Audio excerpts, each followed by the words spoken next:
El Gobierno de la Tarde. Regresamos al Gobierno de la Tarde a las 4:56. Se integra la otra parte del equipo, las demás piezas de este ajedrez para quedarnos todos juntos hasta las 7 de la noche. Las buenas tardes a don Rafael Fafa Taveras, el patriota del equipo, que ayer lo echamos de menos, Fafa. Yo me alegro que me echen de menos. ¿Tú te alegras? Porque lo peor del mundo es que tú vayas a un sitio, dejes de ir y nadie se dé cuenta siquiera que tú dejaste de ir. Así que le agradezco que me tomaran Pase sin pena ni gloria.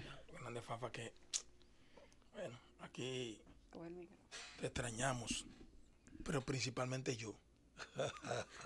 Si tú traíste algo, tú sabes quién que se lo tiene que dar, no distribuye. Yo le quiero decir a usted una cosa.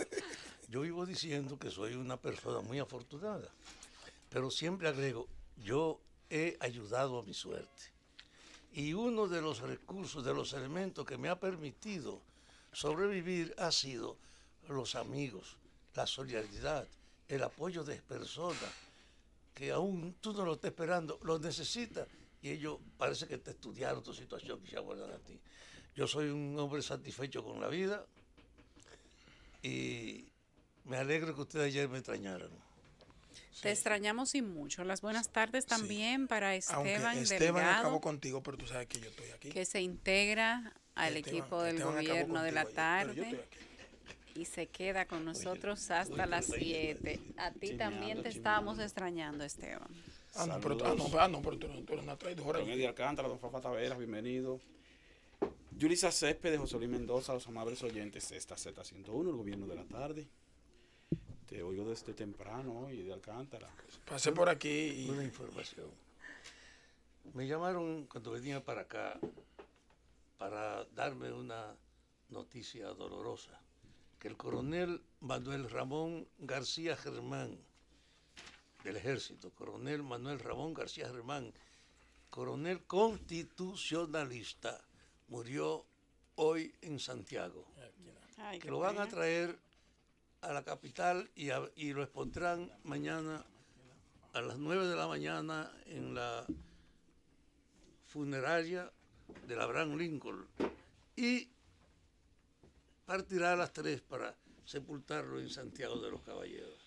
García Germán fue un militar muy importante para lograr la cohesión y la unidad entre los militares y los combatientes de izquierda que estábamos ahí presentes, del Partido Comunista, del MPD y del 14 de junio, donde yo era parte de su dirección.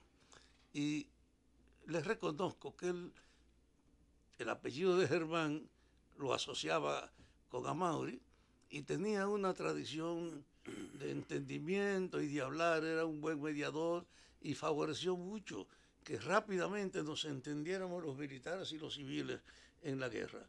Es un hombre con una larga tradición de honestidad, no asociado a ninguna vagabundería, y que yo aprovecho esto para darle el pésame más sentido, no solo a los familiares de Manuel, sino a los constitucionalistas que saben que ha perdido uno de los hombres emblemáticos del 24 de abril.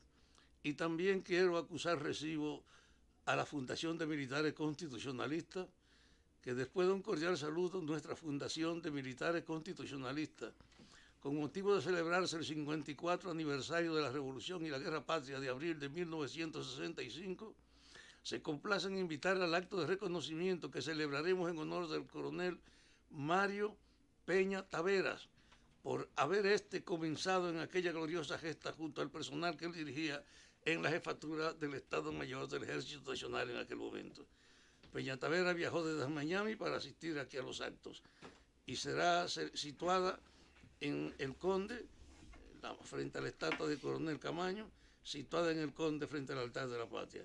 Gracias, Andrés Reyes Fortunato, por esta invitación, y yo espero que, como en la ocasión de la muerte de Manuel Ramón García Germán y esta conmemoración, asistan ahí todos los sobrevivientes que eran compañeros de García Germán a ese encuentro de reconocimiento a Mario Peña Taveras, que fue el que detuvo al jefe del ejército que estaba tratando de encarcelar a algunos disidentes en el campamento 16 de agosto y comunicó esa decisión a Peña Gómez y ahí se inició todo lo que fue abril. Comenzó ayudado por Mario Peña Rivera. Acá, Fafa, ¿y esos constitucionalistas, el gobierno le pasaba alguna pensión o algo, o le pasa? Yo creo que ellos, el compromiso en la paz. El presidente Fernández pensionó unos cuantos. No, el compromiso en el Acuerdo de la Paz que se firmó el 3 de septiembre de 1965 imponía el retorno a las Fuerzas Armadas de los militares, de los dos bandos. Y además de eso, entonces, lo que hicieron fue apartarlos, hacer un campamento marginal ahí en Villa Duarte, no integrarlo a las Fuerzas Armadas y tratar algunos, creo que una gran parte de ellos, como veteranos y darle una pequeña pensión. Fafa, las notas luctuosas te tocan a ti de manera oficial, no es relajo. Las notas luctuosas. Sí, claro. Te tocan a ti. En la medida que avanza la edad de la gente, se convierten en cazadores de velorios y de funerales. Bueno, llega el punto en el que uno va lamentablemente enterrando los amigos. Creo que es una actitud desconsiderada del compañero. No, Fafa. Porque yo estoy recogiendo. A mí se dirigen todos los sobrevivientes cuando algún pariente le falla. Sobreviviente de esas luchas duras. Exacto, más de esa época, porque tú eres de los últimos sobrevivientes, Fafa. Discúlpeme, eso es algo que yo se lo digo incluso hasta a mi madre. O sea, ciertamente, porque usted se entera mucho más fácil, mucho más rápido del fallecimiento de personas de su generación que nosotros que somos personas que no necesariamente lo conocemos. Ah, sí, eso sí. O sea, no se vaya usted a sentirse ofendido por lo que le he dicho. No, es un asunto generacional. Pero además, Fafa, es la conexión entre esta nueva generación y esa generación anterior de personas que lucharon por la patria, que fueron constitucionalistas, que fueron revolucionarios. Y de muchos que he visto, tú eres de los que están en mejores condiciones, Fafa. Pero ayer digo que yo he ayudado a mi suerte. Porque primero, solo me di un humo en la vida cuando tenía 14 años. El día antes de la selección del 52, para coger a Héctor, fui con unos amigos míos y unos tíos, y 8 tragos corridos de 8 latas de esa grande, de ron verdecito que había. Por poco me muero. Nunca más pude volver a emborracharme. Y yo creo que el que tú no te hayas dado un humo más, me ha ayudado a vivir, porque no ¿Tú nunca has bebido alcohol? Una vez bebió, una vez se dio un trago o una cosa de eso. Que no se ha dado, no se ha emborrachado. No me ajumo. No se ajuma. Y eso te ha ayudado, Fafa. Pero no dicen que el alcohol conserva. Lo otro que me ha ayudado es que tú sabes que mucha gente se pone vanidoso y reclamando y figureando y jodiendo con muchos hallantes. Yo soy una persona que he dicho que no tengo perfil. Ni odio, ni rencor, ni vanidad. Y creo que esa forma de ser me ha ayudado a vivir también. ¿Tú bebes, Esteban? ¿Tú bebes alcohol? Yo tomo alcohol fin de semana, sí. Puedo tomar un par de tragos de whisky. Pero no todo el mundo dice que es social. No, pero social. Bueno, sí, pero para los que no son alcohólicos, la gente sabe que es social. No, tú te lo ves social y antisocial. Lo que pasa es que uno nunca dice. Hay una situación que ocurre, mira, y es que la gente se va acostumbrando a tomar tragos y está ocurriendo con más frecuencia con mujeres que con hombres, principalmente mujeres ya independientes, que son autosuficientes, la dependencia del alcohol sin darse cuenta. Que las mujeres terminamos siendo dependientes del alcohol. Sí, no, y sin darse cuenta. Entonces, pero Esteban, pero te estoy hablando de algo, no estoy hablando de una casualidad, te estoy hablando de algo que ocurre con frecuencia. Entonces, oye, la mujer independiente, Fafa. Mujeres, es los palitos pero que no estoy generalizando, estoy diciendo que con frecuencia. O sea, que las mujeres que no son independientes, no. Una mujer que no sea independiente económicamente, generalmente no se va a poner a salir a visitar un bar o a visitar o a juntarse su marido con un par se lo de amigas paga. o una cuanta. No, y si no tiene marido se lo pagan también, porque la mujer hablando de algo que es un ser súper especial. De algo que es serio. Ustedes lo están viendo como una broma y es algo serio. Mira lo que es el lenguaje. Él dice mujeres independientes. En su concepto no son dependientes. Que son mira, ¿cómo ve a la mujer? Mujeres con independencia económica, que tienen un empleo, que pueden entonces salir, juntarse con otras amigas. Si ustedes se fijan, por ejemplo, fines de semana, uno ve con frecuencia, no solo en los bares, sino también en los colmados, los colmadones, que tú te encuentras con mesas que están integradas por 4, 5, 6 mujeres que simplemente se juntan, salen de su trabajo y se van a beber solo tragos. Yo no conozco a alguien que haya mujeres terminado. que no tienen ningún tipo de prejuicio, y no solo que no tienen prejuicio, sino que tampoco lo hacen porque anden buscando novio ni marido, sino simplemente porque se juntan para un trago social. Fafa es una Ahora, cuando eso se da con frecuencia, a veces tú te acostumbras a consumir alcohol, mujeres u hombres, con una frecuencia tal que no te das cuenta de que ya tienes una dependencia del alcohol. Mira, Fafa es una enciclopedia de la vida. Fafa es un hombre de un matrimonio. ¿De cuántos años, Fafa? Duraste 52 años. Claro. Y el 29 hará 3 que Magali murió pasado mañana. Qué pena. Mira, un matrimonio estable. Fafa no está dentro de la categoría de los hombres que han tenido dificultades en el amor, de que lo han votado y vaina, porque el que lo votan, Fafa termina bebiendo, obligado. No necesariamente. ¿Cómo que no? No necesariamente, no. Claro. No. Fafa tiene 60 años. Fafa nunca lo han votado. Un matrimonio estable y feliz. Fafa no tenía necesidad de beber y ahogar su pena. Pero el que lo votan o tiene problemas en una relación, que no me diga que no bebe. Si el que lo votan terminara bebiendo nada más. Si tú te casas, lleno de alcohol. Si tú te has casado más de una vez, oye, si tú te has casado más de una vez, varón, estoy hablando de varón, obligatoriamente ha tenido que ser dependiente en algún momento, aunque sea temporalmente de la. ¿Por qué? Sí, eso pasa. O sea, ¿tú crees que a todo el que lo votan bebe? Pero claro. Ay, no me parece. ¿Cómo que no te parece? No creo. Porque eso tiene que ser sine qua non. Mira, Francis me dice que sí, él también, de que lo votaron, bebió. El gobierno de la tarde.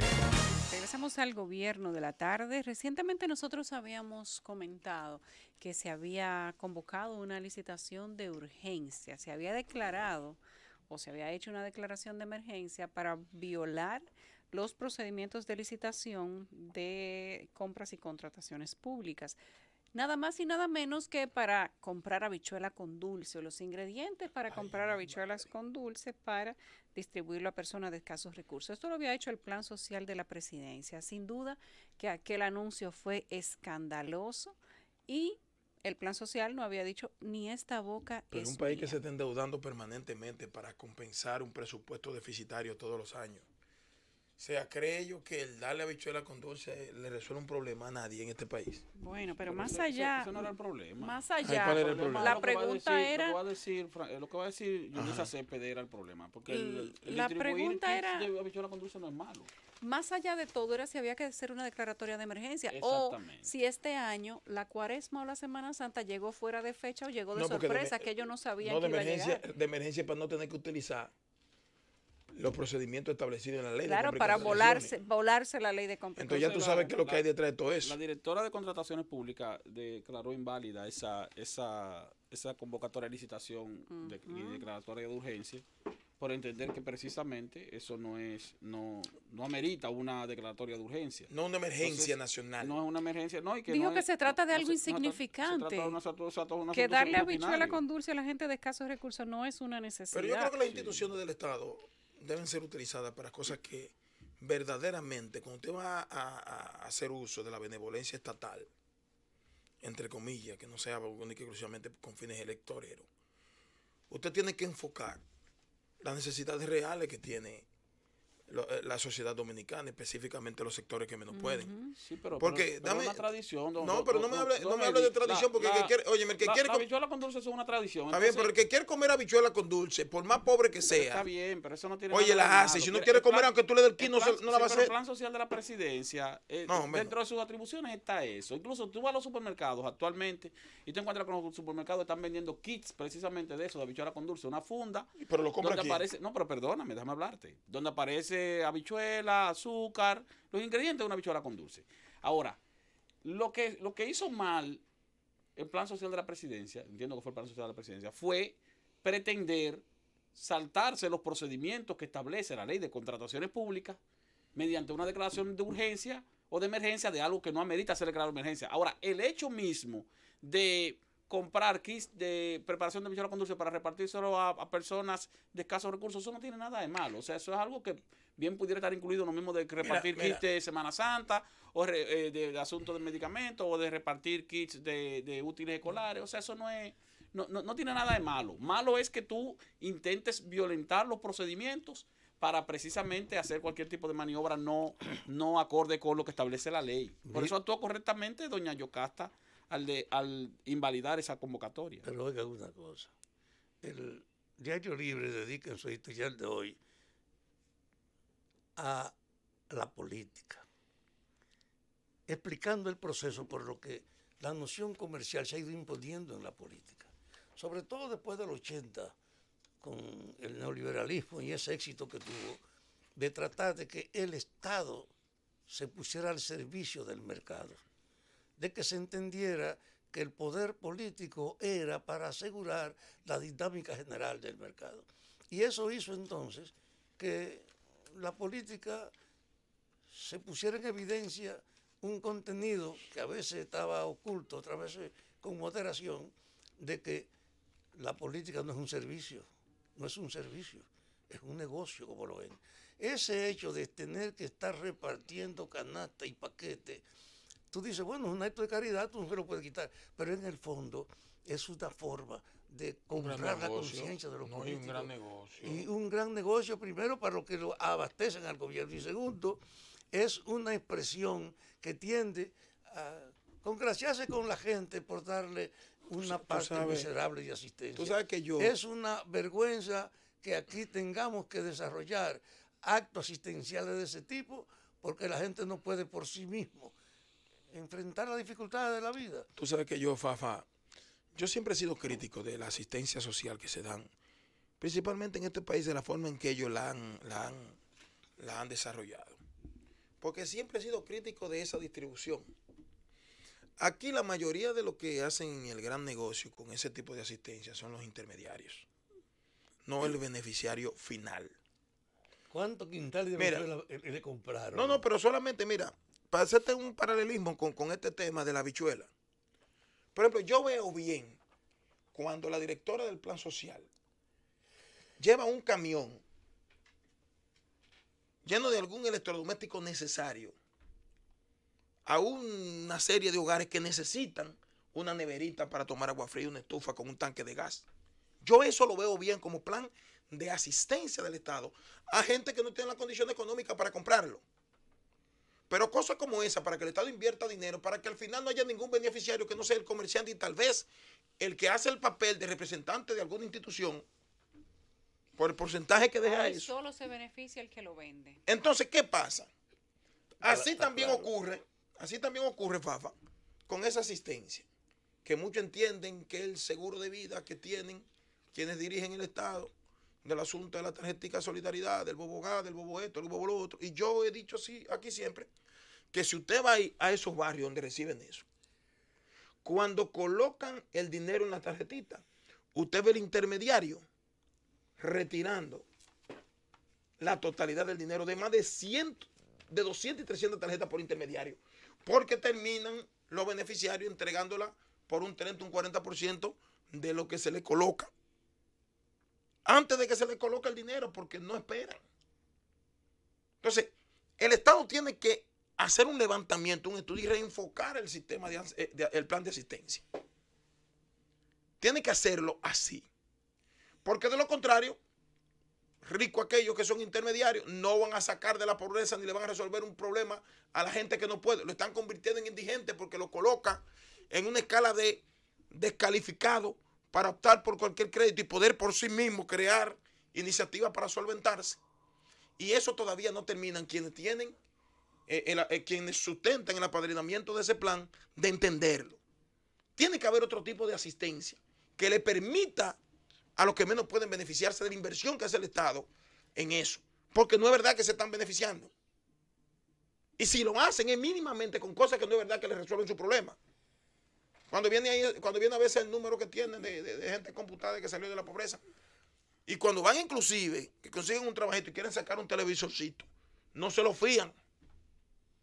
Porque usted está recibiendo asistencia del Estado, una tontería. Porque entonces si usted recibe 1,000 pesos, usted no califica para pagar 2,000 pesos de un financiamiento de un televisor. Claro, lo hacen indigentes. Lo convierten en indigente. El Estado tiene que reenfocar ese tipo de planes. Y el indigente no tiene crédito. El Estado tiene que reenfocar ese tipo de ayuda, ciertamente. Ahora, El problema es que ese tipo de asistencia le ha dado resultados al político electorero.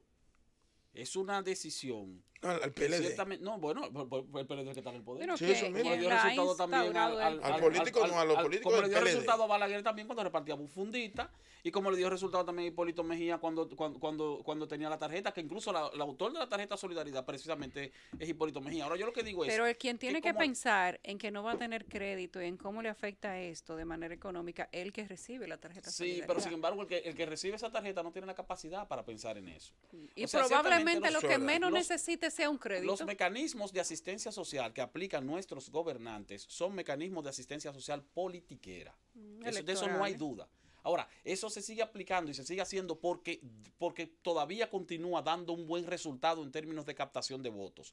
De captación de votos, usted me dirá de votos ignorantes, de votos de personas que no tienen la capacidad de darse cuenta de que lo que los está manteniendo en la indigencia, todo lo que usted quiera. Pero al final le ha dado resultados. Tanto así que fíjate que en las elecciones pasadas hubo un debate y hubo una situación hasta de manejo mediático en torno a la posibilidad de aumentar o no aumentar o de eliminar o no eliminar la tarjeta Solidaridad cuando el debate electoral entre Hipólito Mejía y Danilo Medina.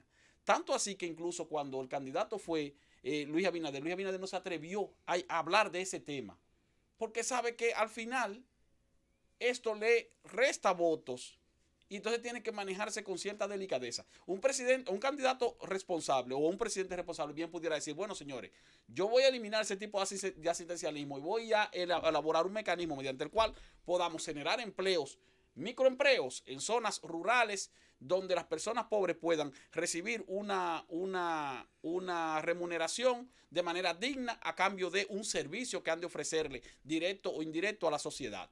Ahora, si hace eso cualquier candidato bajo las circunstancias actuales, automáticamente corre riesgo de perder unas elecciones. Entonces, esa ha sido una práctica que hemos heredado del pasado, que es incorrecta, porque ciertamente no contribuye con eliminar la desigualdad social, no contribuye con reducir la pobreza de manera efectiva, pero sin embargo tiene el efecto de que sí se convierte en un instrumento positivo para la captación de votos o para la permanencia o manutención de un voto cautivo, que es el que aprovechó en su momento Hipólito Mejía, que aprovechó en su momento Leonel Fernández, que está aprovechando actualmente también Danilo Medina, que aprovechó en su momento Joaquín Balaguer. No puedo atribuirle eso a los otros gobernantes que tuvo el Partido Revolucionario Dominicano. Yo recuerdo que una vez, mira, estuve en una reunión saliendo casi del gobierno de Hipólito Mejía con José Eloy Malcún. José Eloy Malcún fue jefe del equipo económico del gobierno de Hipólito Mejía. Salió ¿Del Banco Central? Sí, el del Banco Central. Luego salió con una posición incómoda porque le tocó enfrentar la crisis que él no provocó en el Banco Central, porque recibió el Banco Central con la bomba en la mano, con la mecha corta y le explotó en la mano. Ahora bien, de lo que estaba hablando con él era de otras situaciones que se dan a lo interno de los gobiernos. Y hablábamos del sector eléctrico, porque él también le tocó encabezar asuntos de negociaciones del llamado Acuerdo de Madrid, que sí o qué. Y me dijo algo que ciertamente tiene razón. Me dijo, mira, ¿tú sabes por qué aquí el problema eléctrico no se ha resuelto en la República Dominicana? Porque los gobernantes nuestros se dieron cuenta de que los apagones no restan votos. Y yo le dije, ¿cómo que no restan votos? Digo, no, nadie vota en contra de un gobierno por la crisis eléctrica. ¿Por qué? Porque lo que hacen los gobernantes es que entre enero y mayo del año electoral le meten luz por un tubo a los barrios y las poblaciones, y eso no estoy hablando de este gobierno, estoy hablando de todos los gobiernos. Entonces la gente se olvida de la crisis eléctrica. Luego entonces tú te encuentras que en la segunda mitad de ese año electoral el déficit eléctrico aumentó la deuda con los generadores privados y entonces también tenemos la situación de que la economía está peor. Sí, pero finalmente el ciudadano del barrio no dijo, yo voy a votar en contra de este candidato porque este candidato no me resolvió el problema. Y la gente está tan acostumbrada a vivir con el tema de los apagones que ya lo ve normalizado. De hecho, nosotros tenemos generaciones, múltiples generaciones, que no han conocido un país diferente en el sistema eléctrico del que tenemos ahora. Pero no solo eso, sino que cerca del periodo electoral no reciben esa misma tanda de apagones. Entonces tú me estás dando la razón. Entonces no, tú sabes por qué te hago referencia a eso. Se la dio desde hace rato. ¿Tú sabes? Claro que te estoy dando la razón, porque eso es cierto. Sí, lo que pasa es que eso no es una práctica, no es una práctica del danilismo, ni del PLDismo. No, lo que te quiero enfocar es una práctica que hemos venido heredando. Perfecto, pero lo que te quiero enfocar entonces es que lógicamente hay un tema que tiene que ser abordado por alguien que ciertamente tenga el interés de resolver un problema social. O sea, lo que tú estás diciendo es exactamente lo que yo digo, que aquí el interés no es resolver el problema de los pobres de este país, sino utilizarlo con fin electorero. Pero ¿dónde está el problema? Que quienes llegan y se comprometen a sacar de la pobreza en infeliz, al que puede terminar en una tarjeta de 1.200 pesos, lo que lo coloca en una situación peor. Y lo peor de todo es que la clase política adversa no lo orienta para saber que es un jodido engaño. No, van a No, hacer que no puede. Y que no se beneficia. No, sí puede. No puede porque si Lo que intenta pasa es que hacerlo, intenta hacerlo, entonces termina no, perdiendo. lo que pasa es que no se han lo sentado. van a convertir en una ley, lo que señores. pasa es que no se han sentado a identificar un tema o un mecanismo que le permita a ellos verdaderamente beneficiarse de una asistencia social. El gobierno de la tarde. Regresamos al gobierno de la tarde, ya son las 5:29. El embajador de Chile en Haití sufrió hoy un ataque armado mientras participaba en una actividad solidaria en la localidad de Butín, en el noroeste de Puerto Príncipe, en el que además resultó muerto un voluntario, según informan hoy fuentes oficiales. El representante diplomático iba acompañado por su esposa y se dirigía a una actividad de la ONG América Solidaria, junto con una comitiva cuando sufrió un ataque presuntamente delictual, según consignó el Ministerio de Relaciones Exteriores chileno en un comunicado. El asalto tuvo lugar cerca de las 11:30 de la mañana y fue repelido por el equipo de seguridad de la Embajada chilena, logrando que los atacantes huyeran. Como consecuencia de ese asalto, falleció un voluntario de América Solidaria de nacionalidad haitiana, el señor Franz Eliancín, mientras que el chofer del embajador chileno sufrió una herida de bala en la muñeca. También sufrió heridas de menor gravedad el subdirector de cooperación. El ataque se produjo en el marco de una visita al proyecto WASH, que es una iniciativa que construye un sistema para asegurar el acceso a agua potable y mejorar las condiciones sanitarias de la comunidad, según detalla en un comunicado América Solidaria. Qué pena. Mira, me acaban de mandar un tuit. Buenas tardes, camarada, dice. Sobre la tarjeta de solidaridad, fue una iniciativa de Hipólito Mejía, pero eran para las madres solteras, para que pudieran darle comida a sus hijos y enviarlo a las escuelas. Pero cuando vino el PLD, la prostituyó y desvirtuaron la iniciativa misma. Sí, pero que ahora es para eso, para la madre soltera. Y para los niños que llevan a sus hijos a la escuela, y para los niños que tienen los niños vacunados, y para eso. Bueno, pero para eso es lo que para los compañeros. Si fuera para los compañeros, óyeme bien, si fuera solamente para los compañeros, dime. Entonces no tuviera efecto. ¿Tú sabes cómo el efecto electoral? ¿Tú sabes? El efecto electoral lo tiene precisamente porque con esa tarjeta solidaridad tú captas pobres que no necesariamente son compañeros ni son de ningún partido. Pero no te contradigas tú mismo. No, yo no me estoy contradiciendo. Lo que te estoy diciendo es que es un instrumento político. Claro, pero está bien, perfecto. Ahora, Hay un instrumento político aplicado por todos los partidos. Hay 1.200.000. No para los compañeros, porque si fuera para los compañeros, entonces yo le voy a dar tarjeta de solidaridad a los PLDistas. Pero mira, hay 1.200.000. Pero no tiene ningún efecto. Mira, hay 1.200.000. Los PLDistas como quiera van a votar por el PLD. Mira, hay 1.200.000. Hay 1.200.000 personas que están orientadas, que reciben esa ayuda por bloque. Esos no son PLDistas. Perdóname. ¿Y qué eso? ¿Por qué no votan? No son ni PLDistas, ni son PRMistas, ni son del. Pero tú acabas de decir todos los días aquí. Perdón, son del partido que le da la tarjeta. Bueno, pues votan. No nos ahoguemos en un vaso de agua. Un fin electorero. Importante es Por eso que yo te estoy diciendo que si tienen cédula. Yo estoy diciendo que no es para los compañeros del partido. Bueno, ¿qué importa? Eso es lo de menos, eso no tiene importancia. Se lo dan al cualquiera que tenga más de 18 años y que vaya a votar. Claro, y todo. Y lo supervisan de que vaya a votar en cada proceso electoral. Convierten al sujeto social en un sujeto electoral. Pero de eso que estamos hablando. Permítame otra llamada de un amigo. Tan activos tus amigos, Fafa. Cuando se estableció la tarjeta, no la distribuían los políticos. No eran los militantes para especular sobre ella. Era a través de las iglesias que se distribuían. Pero a través de las iglesias que se distribuyen actualmente también. Cuando se hizo el censo fue así pero, también. No, pero compadre, hay una cosa. Es así. Hay pastores políticos. Pero tiene un hombre resignado aunque sea vieja, es mala práctica. Yo creo que la práctica es la de no aprovecharse. Que se dé asistencia, sí, el pobre no se puede dejar morir, pero no se puede convertir como ahora en un instrumento de chantaje, de engaño a la gente, cuando el Estado no ha podido facilitar. Está convertida en eso es que está convertida. Si está convertida en eso, que anuncia. Y lo tienen por bloque, y el que no vaya a votar y vota y va a las actividades del partido de gobierno se la quitan. Entonces que los candidatos de la oposición Den tarjeta. Convocación de ganar las elecciones. Den tarjeta. Que anuncien que van a quitar eso. No, que den tarjeta. No. Que lo anuncien que van a reformar eso y que van a cambiar eso. Pero es que no es así. ¿Tú sabes por qué no lo cambian? Porque saben que ciertamente es un instrumento político. Óyeme, lo que estamos diciendo es que Pero no lo se están use diciendo. perversamente por los No políticos. es que no se usa perversamente. Sí, Bueno, sí se usa perversamente. Lo que pasa es que toditos lo usan perversamente. Con perdón, se usa Ciertamente perversamente se usa por los perversamente. políticos. Esto es que lo vuelvan al origen, que la distribuyan a las religiosas. No, Los pero religiosos. no, yo lo que yo me Eso no estoy de acuerdo. me ¿Cuál es la inclinaría. diferencia? Con ningún modelo. Mira, estoy de yo me acuerdo. inclinaría por Ninguno son oye, modelos yo son me- Yo no Bueno. voto por las iglesias. Mira, tampoco. yo me inclinaría. Por eso es que óyeme, pueden hacerlo ellas. también. Pero yo me inclinaría, hermano.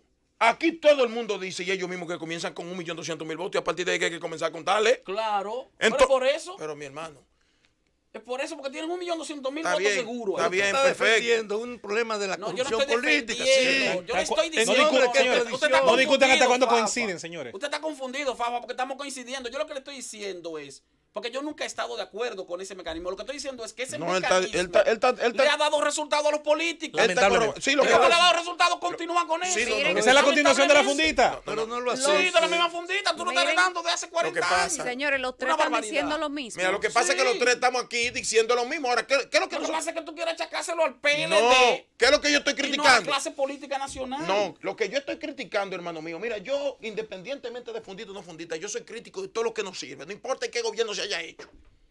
Y el que me conoce lo sabe. Entonces yo he dicho que esa asistencia, en vez de beneficiar al pobre, lo está perjudicando. Ese fue mi comentario. Y que en un país que está aprobando presupuestos deficitarios todos los años, tiene que estar cogiendo préstamos para ese tipo de asistencia que la puede emplear de otra forma para verdaderamente beneficiarlo. Eso es lo que estoy diciendo. A mí me importa que haya sido PRD, reformista, que haya sido quien sea. Vamos a abrir los teléfonos. ¿Tú me entiendes? La gente ya nos ha escuchado mucho a Entonces, nosotros. entonces, aquí nadie está en contra de lo que tú Vamos. estás diciendo. Ahora, no es verdad que se benefician los pobres de esa manera. DH, Si pero- lo saque la Eso no se pobreza. beneficia, Ustedes para que no pelean- lo saca de la pobreza, pero se beneficia. Ustedes pelean hasta cuando coinciden. Si no se Es una beneficiaran. cosa sorprendente. Ahora, yo me inclinaría porque esos recursos se han invertido Ahora, ojalá que no llamen en una gente- especie de escúchame. Ojalá que no llamen gente que tenga tarjeta de solidaridad para ver si ellos están de acuerdo con que la quiten o no la No, aquí no está diciendo que la Aquí quiten o no la estamos hablando quiten. que la quiten. Lo que No, estamos pero criticando yo- es el Que uso llame- abusivo de ella. Yo creo que debería cambiarse No, ese mecanismo. pero de eso es lo que se trata, no es de que la quiten. Que llame la gente. Esos cuartos, escúchame, Que llame la Yulisa, gente. esos cuartos deberían reenfocarla en el subsidio o proteccionismo de la producción nacional. Oye, Para que puedan subsidiar los productos de la canasta familiar, decir que en el una principio cosa. eso es lo que quieren y puedan recibir yo Y creo te voy a decir algo. esos Son productos los a pobres precio, que la a precio reciben, ínfimo y ¿verdad? puedan comprarlo. Son los pobres, ¿verdad? Que la reciben. pero óyeme, Ustedes son yo geniales. quiero, la clase Ustedes tienen la media. Pero oye facilidad una de cosa, pelear diciendo es exactamente poco lo lo mismo. que dan. Debía ser más, pero no para explotarlo. Ay, diablos. Que lo diga la gente, entonces vámonos con los números de la Z. Oye, que debería ser más. No. No, Pues, hombre, bueno, no. el PRM dijo que va a ser una ley, que va a convertir las ayudas sociales en una ley. 809-732-0101, asterisco 101 para los celulares, 809-200-0101 desde el interior sin cargos y el 855-221-0101 internacional sin cargos. Decía el profesor Bosch que el que extiende la mano para pedir y se acostumbra a ello, termina dándole su dignidad al que la extiende para darle. Por eso hay que promover el trabajo, la integración al trabajo. Eso. Todos los liceos de las zonas suburbanas y Eso. rurales tienen que ser politécnicos. Eso que aquí discutimos hace unos días con Infotep, tiene que maximizarse. Aquí hay que preparar a la gente para integrarse al tejido productivo, Pero vamos a ver de la forma que no gente. necesite eso. Ojalá todas esas políticas tuvieran una especie de cuenta regresiva y con ello acabaríamos algún día con los subsidios, pero también los subsidios para los ricos. Digo lo mismo de las Claro. exenciones que de manera injusta y tramposa Claro, las se le otorgan a sectores exenciones, oligopólicos. óigame, las exenciones y los subsidios son la misma tarjeta Pero de para ricos. solidaridad, pero con otro monto Claro, pero que y entregado de otra que el forma. dinero lo reenfoquen en cosas productivas. Preparar, eso, capacitar los recursos ¿Tú humanos quieres de tener una una cosa? nación ¿Tú quieres tener una cosa, José Luis? para que cuando esos recursos humanos salgan al mercado, Tú- que generalmente salen de la escuela, de ¿Tú sabes la cuál es la escuela cosa? secundaria, estén listos ¿Tú para sabes cuál es la cosa de no insertarse. hacerlo? De que cuando aquí se va a subsidiar a algo que utilice el pobre de este país, siempre dicen no, porque tenemos que subdividirlo. ¿Para qué? Para que nada más sean los pobres que lo reciban. Porque si tú subsidias el Los gas, ciudadanos de este país, oye, si tú subsidias el gas para que el gas cueste 25 pesos, el pobre también lo va a echar, el rico también lo va a echar 25 pesos. No importa que son más pobres, hay más pobres que ricos. Si el rico quiere echar 25, pero en definitiva la mayoría son pobres que van a echar 25 pesos con un subsidio al gas. Todo eso lo saben. Que lo hagan. Todo eso lo saben los dirigentes y líderes políticos nuestros. Todo eso lo saben. Vámonos, que hable la gente. Hablamos de los programas sociales, de la tarjeta Solidaridad y de los bonos. Se da bono para luz. ¿Para qué más? Para el gas. Bono gas, bono luz. Para bono escolar. Bono escolar. Bono para lo que tienen, para vacuna de los muchachos. La vacuna. Todos esos bonos. Y la tarjeta Solidaridad, que si no es un bono, son 5. No hay un bono romo, bono.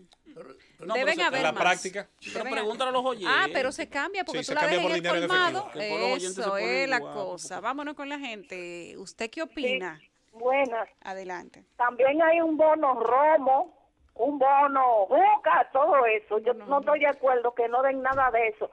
Que el PLD lo que ha acostumbrado a la gente a pedir. Hay que enseñarlo a trabajar. Hay una generación que ha estado en el gobierno del PLD que no quiere trabajar porque es que ellos lo que quieren estar manteniendo para tenernos incautos ahí para las elecciones, comprarlo, darle romo, darle droga y un picapollo. Cero ayuda. Muy bien. ¿Y usted qué opina? Hablamos de ayudas sociales y los bonos. Adelante. Buenas. Muy buenas. Óigame, con relación a la tarjeta Solidaridad, eso no es más que una apertura a la ociosidad vestida de ayuda. Claro. La persona que se le regala el dinero no le pone la importancia necesaria al trabajo. Si el gobierno utiliza esos fondos para incentivar la producción nacional a niveles bajos, es muy probable que esas inversiones se notan más en la evolución de la economía del pobre, más fácil que regalándole el dinero. Eso alimenta la ociosidad y también la corrupción y la politiquería. Los políticos han utilizado el sistema de solidaridad para hacer política con el hambre del pobre y no debe ser así. Muchas gracias. Así es. Informa el amigo Manuel González Tejera, atención Fafa. ¿Cómo? Informa el amigo Manuel González Tejera que murió Manuel Ramón García Germán.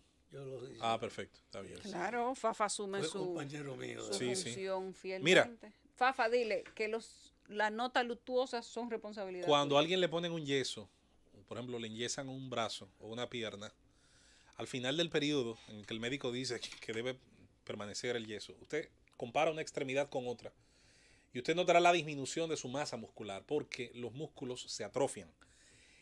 Los subsidios, cuando se otorgan sin ningún tipo de estudio, ni de temporalidad, ni de focalización, atrofian, entre otras cosas, la creatividad y la productividad de los pueblos.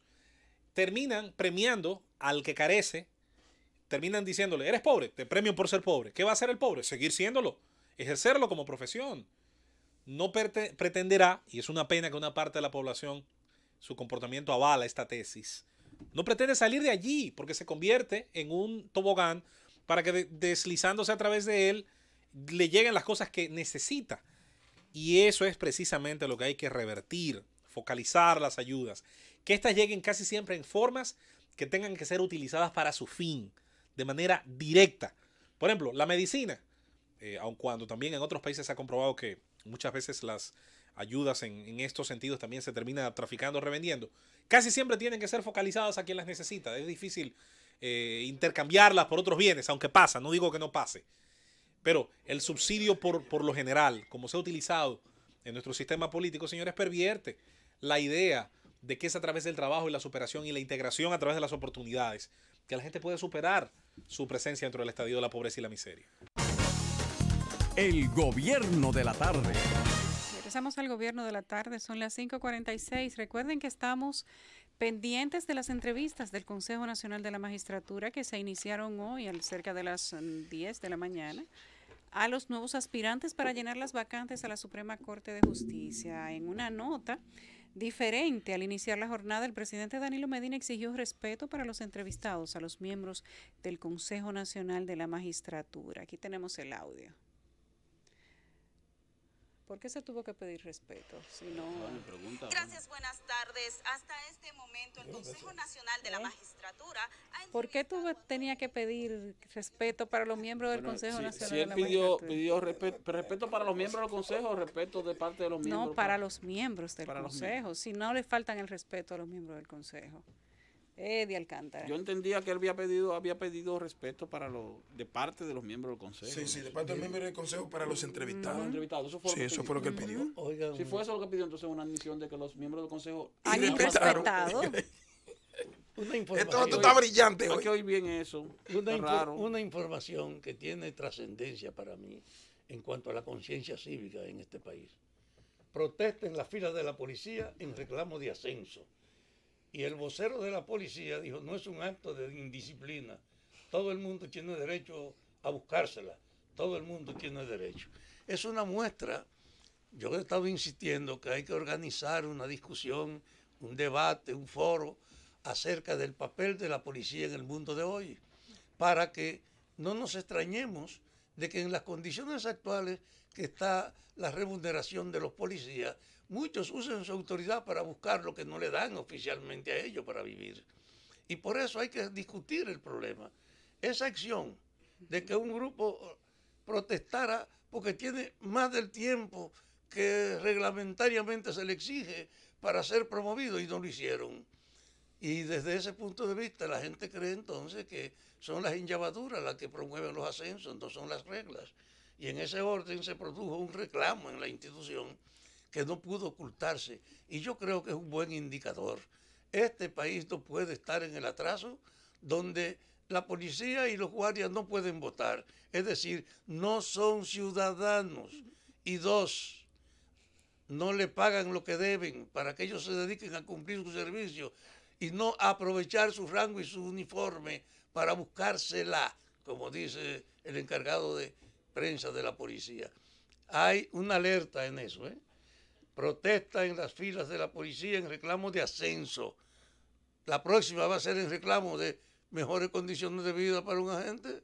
No es posible con los gastos que tiene la vida de hoy, usted justificar los sueldos que tiene un raso, un cabo, un sargento, un teniente. Y no eso es posible. Que se lo subieron. Entonces el gobierno debía tomar esta experiencia para adelantarse a los acontecimientos y tratar de ver cómo se le busca solución a un mal visible que está ahí. Ya no es verdad que van a mantener callada la policía, porque la gente, como ha dicho el vocero de la policía, no es un acto de indisciplina. Todo el mundo tiene derecho a buscársela. Imagínate ese concepto en la policía. Licencia para buscar lo que le falta o determinación para pedir que el gobierno le pague lo que debe. Así es, Fafa. Eso fue durante el día de ayer, cuando hubo una especie de rebelión policial. No duró mucho tiempo, apenas unos minutos, y de inmediato se les ordenó devolverse para sus comandos y entonces tramitar a través de sus superiores las cartas con su nombre, su rango y el lugar a donde elaboran para ver qué se podía hacer, pero más adelante, porque sin duda que en este momento no se podían hacer más ascensos. Este es uno de los años en el que más se hicieron, por cierto, que fueron 6,000 ascensos, o sea que casi 7,000 ascensos. Decía el vocero de la policía que entre el año pasado y llevan casi 14,000. Pero ciertamente es diferente y es una nota novedosa porque nunca se había visto una revuelta policial. Y anunciaron que fue que reclamando ascensos. Envió una nota de voz. Alguien envió un audio, una nota de voz, y donde se decía que fueran para el Palacio de la Policía, que los que no habían sido ascendidos y cumplían con el tiempo iban a ser reconsiderados. Y evidentemente en manada cogieron todo para allá. ¿Sabes qué bueno que hicieron la aclaración? Ayer la aclaración me llamó el buen amigo Iván Matos para hacer la aclaración. Pero independientemente de eso, yo creo que había que hacer algún tipo de revisión a algunos temas, pero ya el vocero habló y dijo que él tenía 16 años siendo coronel. Bueno, hablando de aclaraciones, gracias por recordar. Sí. Él estaba también en el reclamo. Yo creo que estaba en el reclamo. No, porque de vocero. Él no estaba en el reclamo, pero él está dentro de los no incluidos. Sí, Lo que pasa es que después de coronel ya lo que queda es general, o sea... Sí. Y a veces, mira... Hay una pequeña diferencia. Y qué bueno que él habló, porque a veces tú buscas alguna orientación del vocero de la policía. Mira, Eddie, hablando de aclaración... La gente sabe que tiene razón para reclamar que le respeten sus derechos. No importa si usted tiene uniforme o no. Eso es, Fafa. Hablando de aclaración, nosotros en la jornada anterior teníamos un video que lo compartimos con la gente donde se hablaba de un caso de Bonao, del señor Monción en Bonao, a quien lo habían timado supuestamente miembros del DICRIN y le habían quitado 60,000 pesos para no dejarlo preso y darle 90 palos, tal como él mismo especificó en el video que nosotros compartimos con todos ustedes. Pues recibimos una llamada de una fuente oficial de parte de la Policía Nacional, quien nos dice que ese caso ya ha sido asignado al director de Asuntos Internos, el general García Cuevas, y que las 5 personas que él menciona en ese video, todos han sido arrestados. Un paréntesis internacional. Qué bueno. Nada de lo que se ha presentado en el Parlamento británico para aprobar el Brexit, es decir, el mecanismo de salida, es aprobado. Ninguna de las propuestas satisface a una mayoría plena y acaba de ser, de hecho, rechazado un acuerdo que incluso tenía la promesa de que si se aprobaba, Theresa May decía, bueno, se aprueba, yo presento mi renuncia, si soy el problema, si soy el obstáculo. No ha sido aprobado, hay una crisis política que ahora comienza a presentar elementos de presión social porque se hizo en Londres en los últimos días, se han hecho las protestas anti-Brexit, es decir, contra la salida del Brexit más importantes. Es bueno recordar que cuando se votó el referéndum sobre el Brexit, ganó en todas las parcelas, en todas las regiones rurales del Reino Unido, más no así en sus grandes ciudades, perdió en Londres, en Manchester, en Liverpool, en los grandes centros urbanos, donde generalmente se mezclan personas de distintas culturas, quizás una visión un poco más cosmopolita del mundo, aunque eso no quiere decir que haya ciudadanos de primera y de segunda, el voto vale igual, pero sí era bueno ver el comportamiento entre las distintas personas. Hoy por hoy parece que nadie sabe cómo hacerle frente y a qué costo político esa salida. Segundo, en estos momentos que estamos hablando, y es medianoche en Medio Oriente, están cayendo... Antes de que tú te salgas del tema del Brexit, mira, pero es que hay una realidad. Ahora es un círculo político muy cerrado el que tiene que decidir la forma en que van a salir. Bueno, tienen que votarlo de todos modos los parlamentaristas. Los parlamentaristas. Pero ¿qué pasa? Fue una decisión del soberano, que fue el pueblo, que decidió salir. Lo que ocurre... Entonces, si salió, ellos debieron prever el mecanismo mira qué pasa que garantizara que todo el que estaba ahí, el que tenía que votar, que la decisión entonces en definitiva no estuvo en el soberano, mira qué ocurre con sino en el grupo de parlamentaristas. Mira qué pasa con el Brexit. Y ahora lo están bloqueando. Y esto, dicho sea de paso, es una... Y al final tienen que cumplir con esa Y esto, dicho sea de paso, es una crítica al sistema democrático como conocemos. Mira qué ocurre, Eddie. El Brexit se lleva a cabo, el referéndum de salida, por una especie de bravuconada del entonces primer ministro Cameron, que decidió jugársela de manera irrazonable, tenía mucho capital político y decidió, con mucha seguridad, jugársela y permitir que sobre todo los grupos antisistemas y algunos políticos inescrupulosos como Boris Johnson, el exalcalde de Londres y otros tantos más, decidieran su agenda xenófoba, su agenda que estaba relacionada a cerrar fronteras, a disminuir el acceso sobre todo de la migración al Reino Unido, decidieran llevar esa batalla política. ¿Qué pasa con el Brexit? Y con esto mucha gente dirá, bueno, la voz del pueblo, voz de Dios, voto de la mayoría. Las mayorías también pienso que se equivocan. La idea por la que votó mucha gente era la relacionada al temor a los problemas relacionados a la migración extranjera. Cuando votó por eso, mucha gente no frenó y pensó que el Brexit tenía un componente económico. ¿Cuál? Que salir de la Unión Europea te presenta ahora unas barreras arancelarias que hace 50 años se derribaron. Es decir, las mercancías y los servicios producidos en el Reino Unido que se consuman en el continente europeo, que es su principal socio económico por mucho, ahora iban a tener barreras arancelarias, iban a tener que pagar sobrecostos. Eso afecta a qué el bolsillo, afecta al empleo, afecta la generación de riqueza. Sí, pero hay que poner en una balanza qué fue lo que se decidió en ese momento. Sí. ¿Qué tan afectada estaba el reino? Fíjate que ahora nadie le quiere hacer frente. Con el asunto del tema migratorio, Y que todos los políticos, que en ese momento era de las ciudades más afectadas con el tema, que también afectaba los bolsillos del que Fíjate fue a si lo que votar te digo, para que se saliera fíjate de la si Unión lo que te Europea. digo es así, que incluso todos los líderes políticos que promovieron el Brexit como la solución, como la panacea a los problemas sociales, todos perdieron sus puestos políticos, renunciaron o están hoy por hoy fuera de la política. En un acto de irresponsabilidad, yo meto mi país en un grave problema y huyo por la derecha. Hoy por eso nadie quiere hacerle frente y ser el que ponga la última flor en la tumba. Porque lo que viene es una crisis gravísima. Lo que promovieron tan activamente en la política. No, están fuera. Boris Johnson está fuera. No, están fuera de la posición parlamentaria. No, y no están ni siquiera haciendo campaña. Están activamente, la mayoría sí, de lo que lo promovieron y lo hemos mencionado ahora. Perfecto. Permítanme decirle que hay otro elemento. Europa ahora tiene un espacio de autonomía que nunca tuvo después de la guerra. Estaba bajo el control de la asistencia norteamericana y su dependencia. Y ahora, a la luz de lo que ocurre, los europeos quieren tener su propia fuerza armada. Ya no necesitan el respaldo norteamericano con la OTAN. Y además, tienen una vocación de querer reforzar su moneda y su propia identidad y fortalecer los vínculos de su mercado. Inglaterra se fue de cabeza, como es el que tiene más relaciones con Estados Unidos y más vínculos, y no se dio cuenta más que cuando tuvo que enfrentarse a la realización que separándose de Europa tenía una noción de soledad que no podía ignorar y de dificultades económicas. Yo creo que el mundo está reordenándose ahora y hay un proceso en lo que en Inglaterra se vio claro. Se equivocaron lo que pensaron en su autonomía cuando el problema es la cooperación internacional.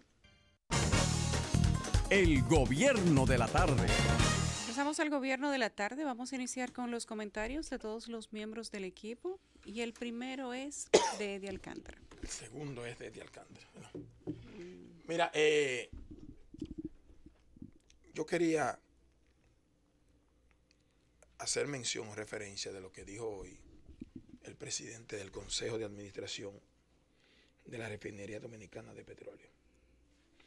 Ustedes saben que yo me tiré los 44 minutos aproximadamente que se llevó entre la preparación y la organización de aquella rueda de prensa que se dio en el Palacio de Miraflores de parte del ministro ¿cómo se llama? De información. Eddie, escúchame. Lamento que hayas iniciado tu comentario. Ahorita no terminamos la información internacional. Les decía que esta hora es de noche en Medio Oriente y Alepo estaba recibiendo bombardeos. Se dice que podría ser parte de este conflicto que ahora involucra no solo a los rebeldes sirios, a las fuerzas de Bashar al-Assad. Israel ha tenido una noche bastante movida, más de 2.000 cohetes provenientes de Gaza y está dando la respuesta militar tanto en horas de la mañana dominicana como en horas de la tarde. Ha habido incursiones de la Fuerza Aérea. Es posible que estos bombardeos en Alepo estén proveniendo de fuerzas aéreas israelíes. Ya veremos qué dice las redes del ejército de Israel, que suele comunicar todos sus movimientos, y si esto ocurre, se sigue agravando esa crisis de Medio Oriente. Y tiene Israel que defenderse. Y después ahorita bueno, 2.000 cohetes le tiraron claro, pero es de allá para acá. La provocación siempre comienza de allá. ¿Quién lo disparó? De Hamas. Mira, siempre provocan a Israel y terminan diciendo que Israel comete genocidio. Claro, cuando... Pero Israel, de Israel hacia Hamas, no ha tirado nunca provocando ningún tipo de siempre comienza del otro lado. Siempre el otro lado, entonces entienden que no puede defenderse. Genocidio, mataron niños, mujeres, pero son... No, y lo usan como escudo humano. Como escudo humano. Claro. Entonces, bueno, miren, y vi esa preparación de la rueda de prensa en el Palacio de Miraflores, donde Jorge, ¿cómo es el apellido de este muchacho? Jorge Rodríguez.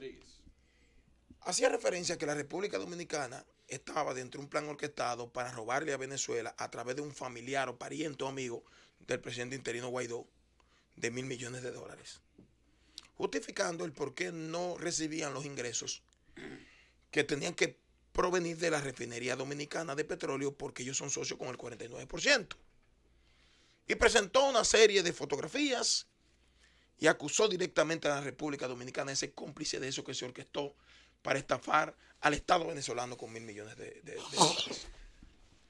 Y hoy la respuesta del presidente es específicamente de que no es verdad que de la refinería dominicana de petróleo se le adeuda 249 millones de dólares y que en total, que la totalidad que involucra el costo del 49% de la refinería, que llega a cerca de 1.000 millones de dólares, se estaba complotando y orquestando un plan para estafar a Venezuela. ¿Qué dijo él? No, es que ciertamente hay un bloqueo de Estados Unidos y de la Unión Europea. Y si hay un bloqueo, una especie de embargo retentivo, de oposición a pago por la situación que tiene Venezuela, lo correcto que haga el Estado Dominicano, que desconoció públicamente al gobierno de Maduro, es retener los fondos. Elemental. Usted hace una oposición a alguien que la deuda, que no tiene calidad para recibir un pago. El tenedor de esa obligación lo que tiene que hacer es retenerlo hasta que la situación se resuelva o llegue una decisión definitiva.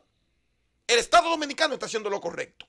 Sí, pero ni siquiera una retención de ese monto, porque lo primero es que Félix Jiménez dice 18 millones son solamente. Exactamente, que no son 243 millones de dólares. No. Incluso, otra cosa también, disculpa que te interrumpa sobre ese tema, que no sé dónde salen los 1.000 millones de dólares. Sí, yo te lo voy a decir ahora. Mira, la refinería dominicana de petróleo, el 49% de la refinería que vendió el Estado Dominicano en dación de pago a PDVSA fue por 135 millones de dólares. 135 millones de dólares, un 49%, que hoy día puede costar, qué sé yo, 200 millones de dólares. Pero no 1.000 millones. No, pero mira dónde que está el problema. ¿De dónde salen esos 1.000 millones? Mira dónde que está el problema.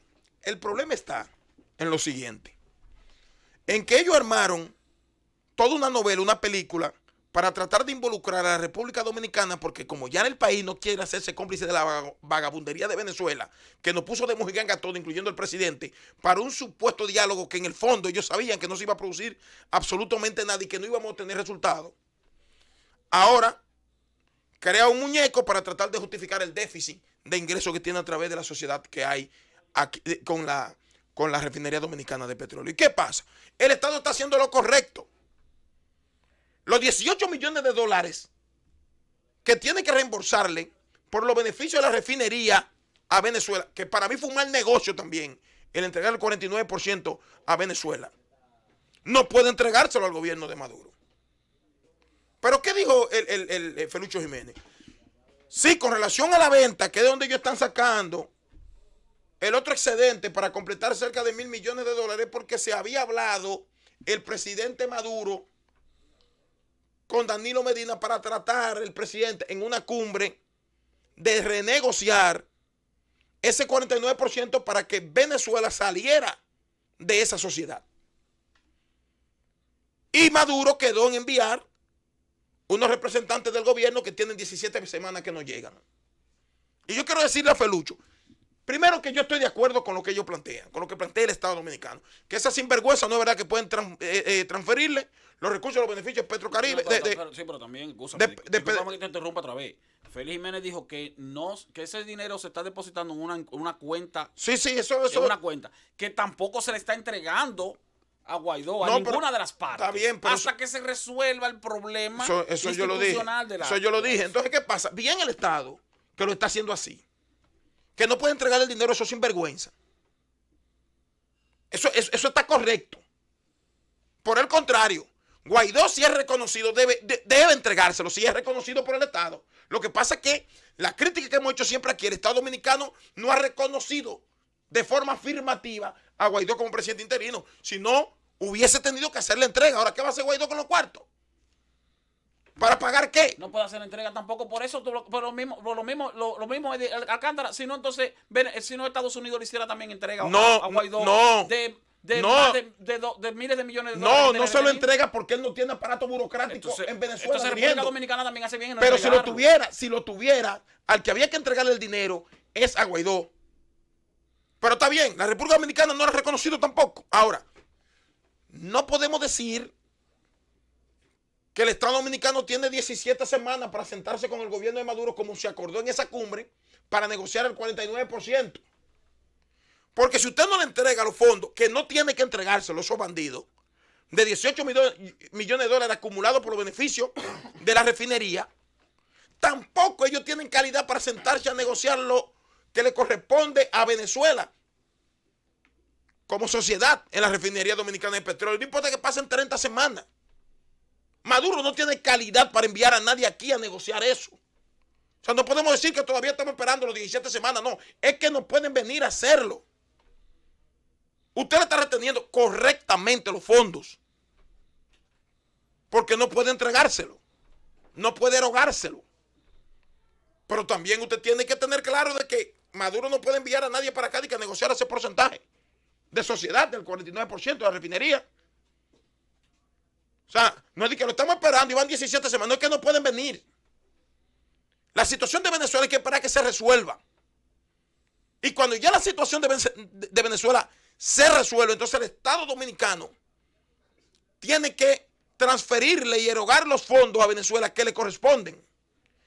Y yo pensaba que esa noticia, porque todo lo que habla ese grupo, de lo que hoy dice que gobiernan a Venezuela de dictador, que es una dictadura, todo lo que dice ese grupo, procuran alarmar a sociedades para ellos encubrir el tema fundamental de su pueblo, que se le está saliendo de la mano, creando temas mediáticos. Mas no debimos ni responderle. Nadie le hizo caso. Y todo el mundo sabe que era mentira, que había un plan de que para que el familiar de Guaidó se robaran $1.000 millones de dólares. ¿Y en calidad de qué lo iba a recibir? ¿Y quién aquí puede venir a decir, mira fulano que le entregue los cuartos el 49%? Como que esto es un bien mueble o una porquerita que usted está vendiendo para recibir los fondos. Eso no es verdad. El Estado Dominicano está haciendo bien en retener los fondos. Ahora, no diga que están esperando el representante de Maduro para negociar el 49%, porque no tienen calidad tampoco para venir aquí a hablar de esa sociedad. Esa sociedad es de Venezuela.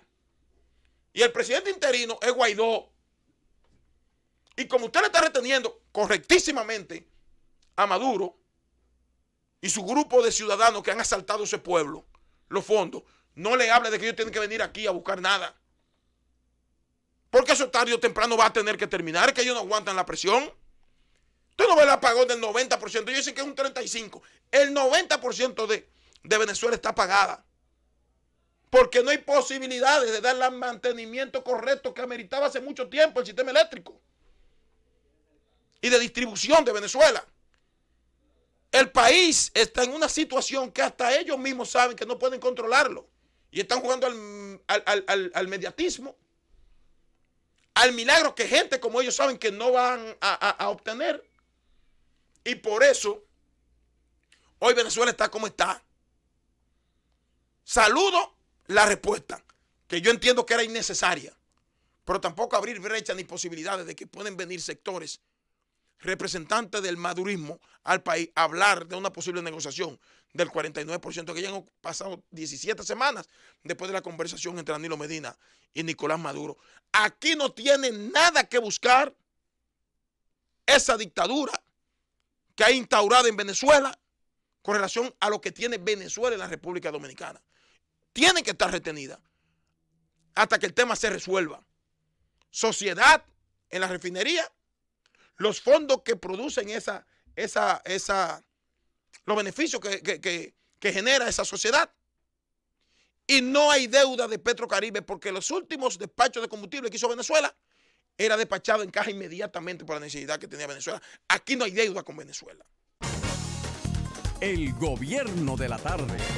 Regresamos al gobierno de la tarde. El Ministerio de Hacienda emitió este miércoles la resolución 133-19 que establece el monto, funcionamiento y características de la contribución especial de solidaridad para la prevención y reconstrucción en las principales provincias impactadas por los efectos del cambio climático.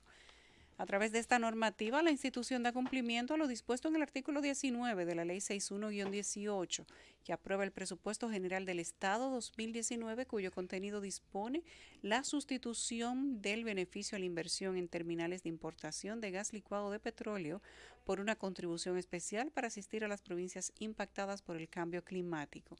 El monto de la contribución será de $174.50 por tonelada métrica, que será pagado al momento de la importación del gas licuado de petróleo de sus componentes en la Dirección General de Impuestos Internos.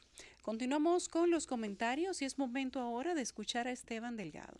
Gracias, Yulisa Céspedes. Gracias a los amables compañeros aquí presentes, a los amables oyentes de la Z101, el gobierno de la tarde. Había dicho hace unos días aquí que el mes de marzo ha resultado un mes como muy largo. Le da la sensación a uno de que ha sido un mes bastante largo. Y me imagino que fue largo desde el principio para el presidente Danilo Medina, porque también habíamos hecho referencia aquí de que el presidente Medina, el 27 de febrero, apenas un día antes de que terminara el mes de febrero, o un día antes de que iniciara el mes de marzo, pronunció su discurso de rendición de cuentas, donde hizo una exposición de alrededor de 2 horas y media sobre los logros de su gobierno durante los últimos 6 años y medio. Entonces, al principio del mes de marzo, ese discurso del presidente Medina quedó totalmente opacado por los efectos negativos que generó el debate, o no el debate, sino la forma como el Procurador General de la República trató a la jueza Miriam Germán en el proceso de evaluación del Consejo Nacional de la Magistratura. Esta situación provocó, como todos sabemos, una reacción de parte de diversos sectores de la sociedad, de críticas al Procurador General de la República, que al mismo tiempo se tradujeron en interpretaciones bien o malintencionadas, objetivas o no objetivas, de que el presidente Danilo Medina estaría o habría estado detrás de la montura de ese papelazo que se hizo en el Consejo Nacional de la Magistratura. Por lo tanto, esa situación, en términos políticos, no hay dudas de que afectó la imagen del presidente Medina en los primeros días del mes de marzo. Sin embargo, ya finalizando el mes de marzo, ha habido situaciones en la República Dominicana que han favorecido al gobierno. No digo que directamente al presidente Medina, pero sí al gobierno en sentido general. Tuvimos una visita de una misión del Fondo Monetario Internacional que hizo referencia a que la economía en términos fundamentales macroeconómicos pues marcha de manera adecuada. Por lo tanto, el informe de la misión que visitó la República Dominicana, aunque hace algunas críticas y sugerencias que son hasta cierto punto reiterativas y advertencias importantes, en sentido general, pues pinta un panorama importante para la economía de la República Dominicana y dice incluso que este año la economía pudiera crecer un 5.5%. En forma adicional, el presidente Danilo Medina recibió una invitación del gobierno norteamericano, específicamente el presidente Donald Trump, donde en una reunión que aparentemente fue bastante amena, bastante agradable, pues entonces se trataron algunos temas relacionados con Venezuela, relacionados también con el clima de inversión en la República Dominicana y con la intención incluso de inversionistas norteamericanos de venir aquí. Temíamos que se iba a tratar el tema de China y sin embargo el mismo presidente confirmó que no se trató ese tema. Por lo tanto, esa visita que hizo el presidente como resultado de la invitación que le hiciera el mandatario norteamericano, pues tuvo un resultado también positivo para la República Dominicana en cuanto a nuestras relaciones con nuestro principal socio comercial en el ámbito mundial. Luego entonces el presidente Danilo Medina también recibió la visita en el Palacio Nacional del primer ministro de China, con quien tenemos relaciones diplomáticas establecidas desde el año pasado y donde se decidió retomar el contenido de los 17 acuerdos de intención o de las 17 cartas de intención que se habrían firmado durante esa visita, incluyendo un financiamiento que está pendiente de alrededor de $600 millones para invertirlos en el sector eléctrico, lo cual también resulta positivo. Este mes ha estado afectado por una sequía que ha provocado pérdidas importantes en el sector agropecuario, principalmente en la línea noroeste, y también vemos que recientemente surgen lluvias por una vaguada que está pasando por el país y esto pudiera provocar un alivio en cuanto al temor de escasez de agua para las grandes ciudades del país y al mismo tiempo para enfrentar la sequía que afecta al sector agropecuario. Hago referencia a esto y coincido con un editorial que publica el periódico El Nacional hoy donde menciona la palabra suerte. Y entonces, entiendo que ciertamente el mes de marzo, que ha sido muy largo, y que al mismo tiempo inició muy mal para la figura del presidente Danilo Medina, tanto así que incluso el debate sobre la posible modificación de la Constitución y su posible repostulación se vio también muy afectado, porque no hay duda de que hay sectores que favorecen una repostulación del presidente Danilo Medina, pero hay otros sectores que no, y entonces cuando su imagen se ve afectada por una razón o por otra, pues entonces ese tema también se torna más lejano. Pero vuelvo y menciono la palabra suerte porque, en efecto, los acontecimientos que en las últimas 2 semanas del mes de marzo, principalmente las últimas 2 semanas del mes de marzo, que han permitido reposicionar quizás la figura o la imagen del gobierno a propósito de lo mal que se veía al principio de este largo mes, han sido, como quiera, fruto de, si no del azar, podemos decir de la no planificación, sino de situaciones que han pasado. Cuando hablamos de lluvias, entonces estamos hablando de situaciones no planificadas y no controlables. Cuando hablamos de que al presidente de Estados Unidos se le ocurre girar una invitación para el presidente Danilo Medina y otros mandatarios, y donde se tratan temas que finalmente nos beneficiaron, que finalmente no nos perjudicaron, también es un asunto que escapa de nuestras manos. Y cuando el Fondo Monetario Internacional entonces viene y nos visita y hace o emite un informe que nos favorece, pues es el fruto tal vez de las gestiones que ha hecho el país en materia de administración económica del Estado, pero que al mismo tiempo, como quiera, depende de la voluntad de otros, no de la voluntad nuestra.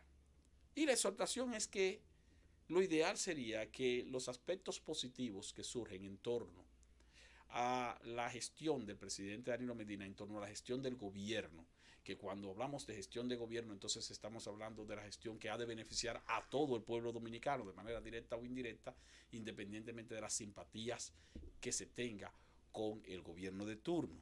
Deberían ser fruto de planificaciones específicas que nos vayan a beneficiar no solo en el corto plazo, no solo en lo inmediato, sino también en el futuro. Y esas planificaciones tienen que ver con asuntos que están pendientes precisamente.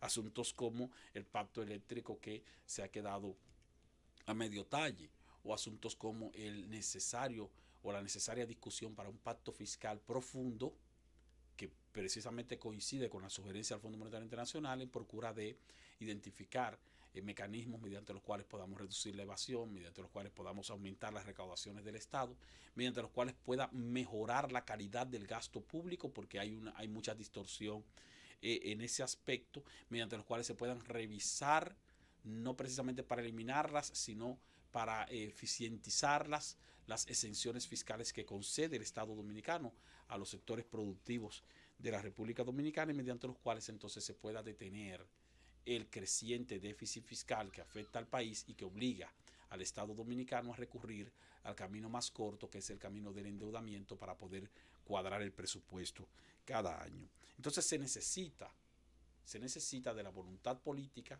que son las palabras mágicas más recurridas en el Estado, en la administración del Estado, en un país como el nuestro, de la voluntad política para que los resultados positivos de la gestión gubernamental no sean solamente fruto de la suerte o fruto del azar, como hace referencia el editorial al cual mencioné, sino que también sean fruto de una verdadera planificación, pensando no solo en el presente y no solo también en el futuro inmediato cortito, a propósito de que este es un año preelectoral y que el próximo año es electoral, sino pensando en el futuro de mediano y de largo plazo para el bienestar de la República Dominicana.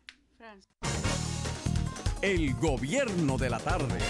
Regresamos al gobierno de la tarde. La justicia argentina condenó este miércoles al expresidente Carlos Menem, quien gobernó ese país del 1989 al 1999, a 3 años y 9 meses de prisión por fraude en la venta de un inmueble, pero dicha orden no será efectiva por el momento debido a los fueros que disfruta como senador nacional.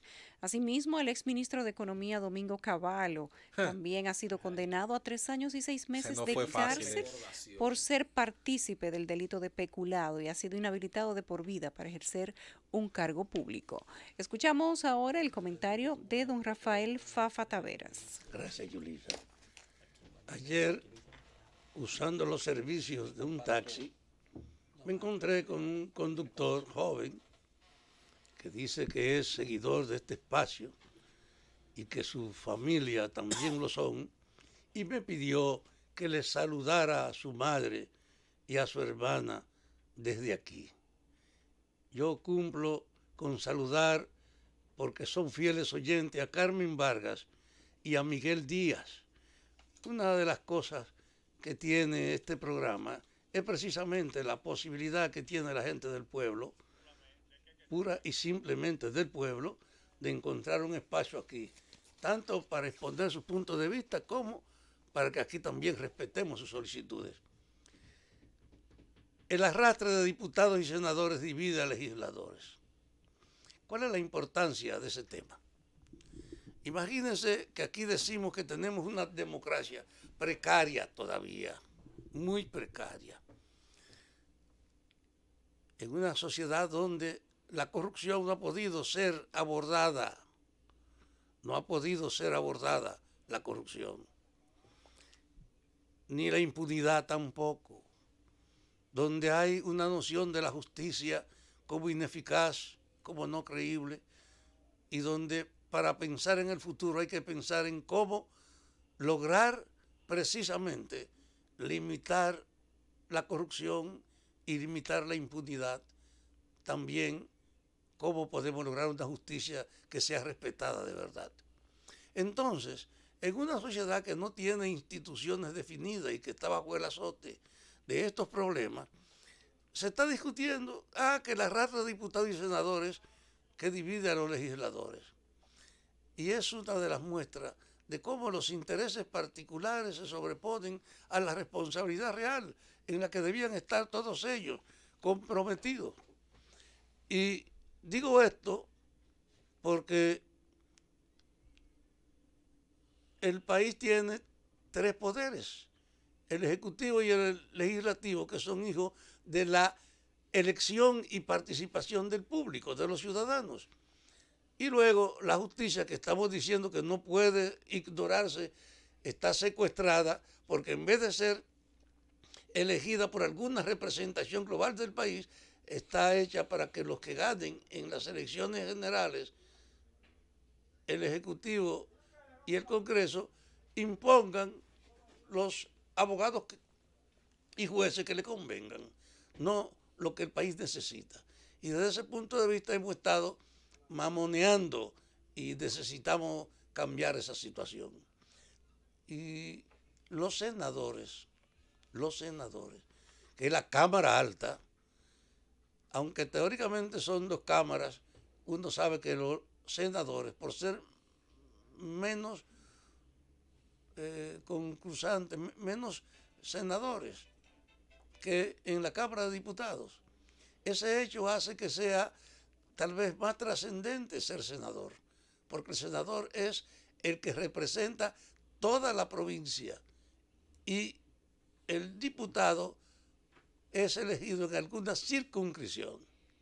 Hay departamentos, áreas o pueblos como Santo Domingo Este que tiene 22 candidatos de diputados que son elegibles, 22 diputados, pero están todos fragmentados en una zona. El Senado es el representante global.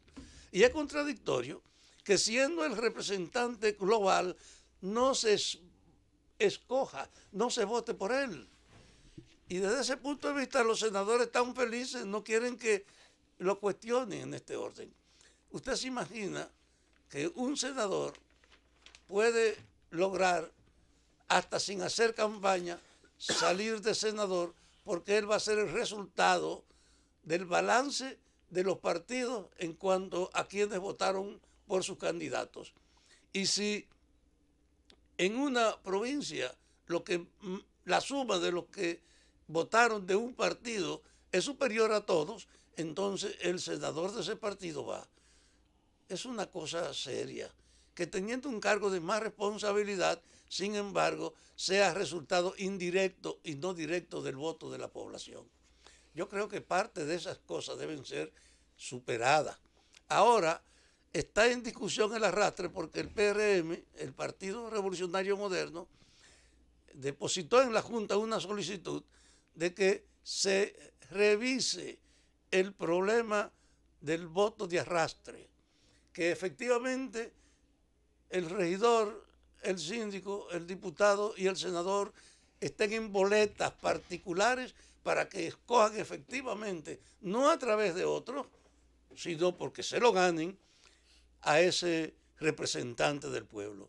Creo que efectivamente a la política dominicana le puede hacer muy bien que terminen con el arrastre. Usted se imagina que el que tiene mayor espacio y más autoridad no expresa la voluntad directa de la gente, sino indirecta de la mayoría que vote por el partido en el que él representa. Yo quisiera ver seguro y tranquilo que la Junta Electoral serenamente valore esta propuesta de que se acabe el arrastre para que se imponga, y sería un ingrediente muy dinámico, que cada quien tenga que pelear su voto y su respaldo. De esa manera puede que un partido tenga la mayoría de los diputados y sin embargo su senador no se gane el respeto de los otros. O al revés, de que teniendo la minoría el senador tuviera más votos. Pero eso es más auténtico, es más legítimo, que sean los resultados de la mayoría que se exprese en escoger al diputado o al senador. Por eso yo creo que esa propuesta dirigida a la Junta Central Electoral debe merecer toda la atención, y la Junta, yo espero que no tenga ninguna vacilación en liquidar el arrastre. El arrastre es, de hecho, yo creo que deformación de la participación de la gente. El Senado, la institución de más nivel y de más jerarquía, no es escogida directamente. Entonces, sí, él representa la mayoría, pero de los que votaron por otros. Por eso, yo saludo que el PRM haya planteado en la Junta Central Electoral que se revise el arrastre para que la boleta del senador sea independiente, personal, no un aprovechado del trabajo de los diputados. El gobierno de la tarde. Regresamos al gobierno de la tarde. El precandidato presidencial Andrés Navarro dijo este miércoles que promueve una renovación dentro del oficialista Partido de la Liberación Dominicana, en el que entiende se debe atender la agenda del pueblo y que por las tensiones que se están dando ha decidido reducir su incidencia dentro de la estructura partidaria para respetar el momento. Indicó durante una entrevista en el Gobierno de la Mañana sobre la actual polarización dentro del Partido Morado entre Leonel y Danilo. Continuamos con los comentarios. Momento del de José Luis Mendoza. Vamos a hacer nuestro comentario muy circunscrito a un tema y lo vamos a hacer breve, muy conciso. Tenemos un invitado de esos que yo pienso hay que sacarle provecho.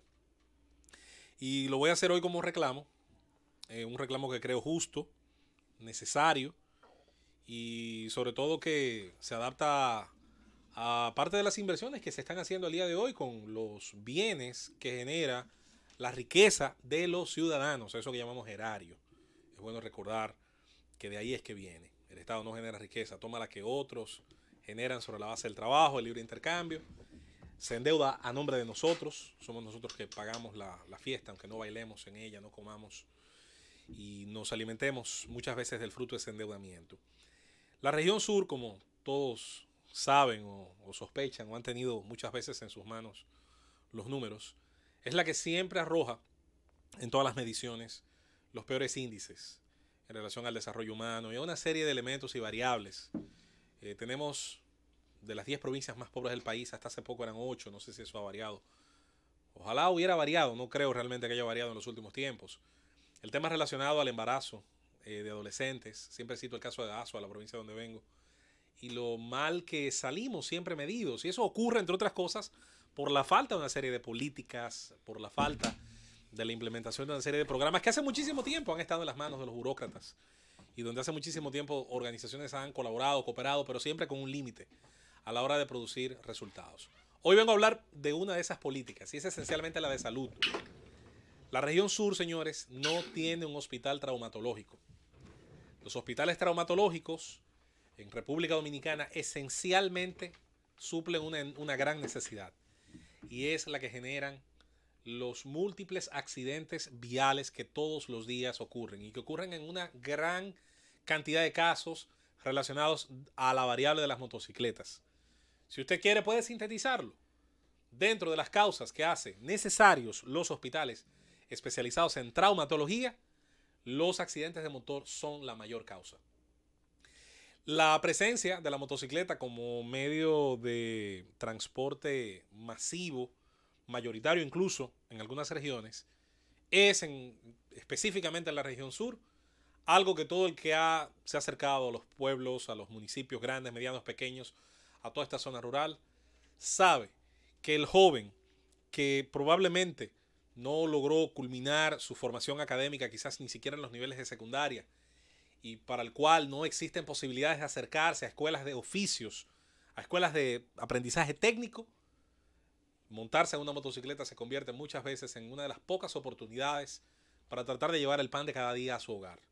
Y cuando hablamos de hogar, es bueno que se sepa que un joven de 17, 18, 19 años es muy posible que ya tenga en esos lugares, en esas regiones, en esos municipios, en esos distritos municipales, ya tenga a su cargo una familia, ya tenga hijos, ya tenga una esposa, ya tenga parte de la responsabilidad del hogar.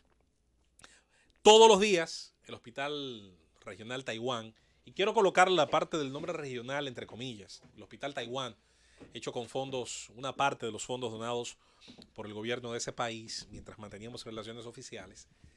Y digo lo de regional entre comillas porque en la práctica el hospital no tiene ni la infraestructura ni los fondos para funcionar verdaderamente como un hospital regional y recibir, desahogar a gran parte de esta pobre región en materia de sus necesidades de hospitalización, de unidades de cuidado intensivo y de otras especialidades médicas. Voy a concluir diciendo que cuando se hizo el Hospital Regional Taiwán en Aso de Compostela, se decidió abandonar el entonces hospital principal de la ciudad, el Hospital Dr. Simón Stridels.